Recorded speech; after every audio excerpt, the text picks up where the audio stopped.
Hey guys, Professor Bill, Comic Book University, and reading Trinity, issue number 4.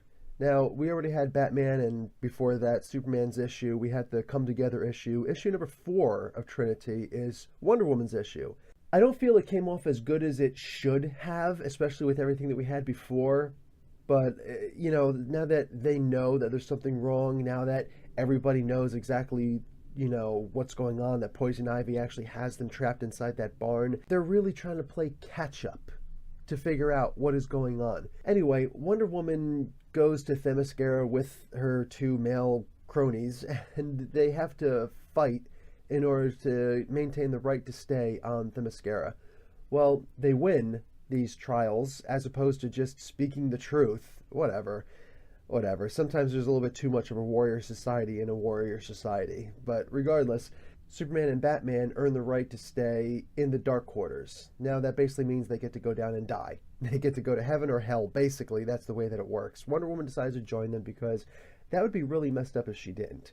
Well, young Wonder Woman, maybe 10 years old, decides to join also, and they share a moment with the lasso of truth.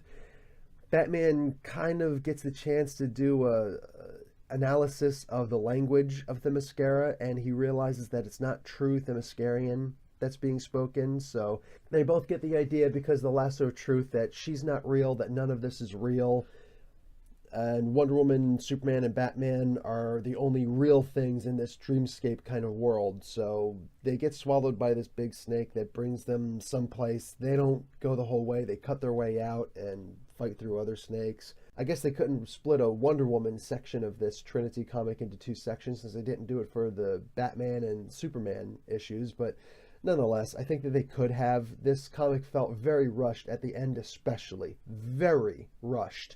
And I hate when they rush a comic. I mean, do you really have that many good storylines? You know what? The last time I complained about that was Superman, issue number 11. And then we got Superman issue number 12 and 13. I just read 13 this week also, and you can see my feelings on that. They rushed a great storyline for a garbage storyline. Not happy with that at all, but I'm hoping that issue number 5 of Trinity won't be garbage necessarily, but they really could have split this issue into two to give it a better explanation, to give it more understanding, to give it its proper moment to breathe, because this could have been a fantastic issue, or two issues. Either way, it came out pretty good in the end. Lois Lane actually winds up breaking through the barn with her truck.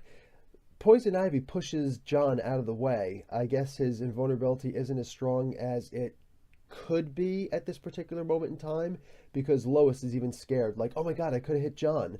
And, Poison Ivy pushes him out of the way, so she takes the brunt of the car. She's a tough cat, though. She gets up and knocks Lois Lane right out, one shot. John is now captured. Lois Lane is now captured. You'd figure that's the last hope for any of these people. I'm not sure how this is going to end. I really can't predict this, and that gives me a really good feeling. That's why I'm going to give this a good B+.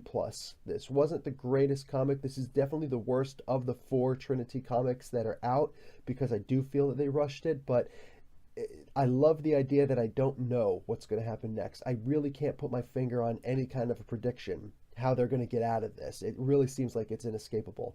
Anyway, guys, Professor Bill, Comic Book University, class dismissed.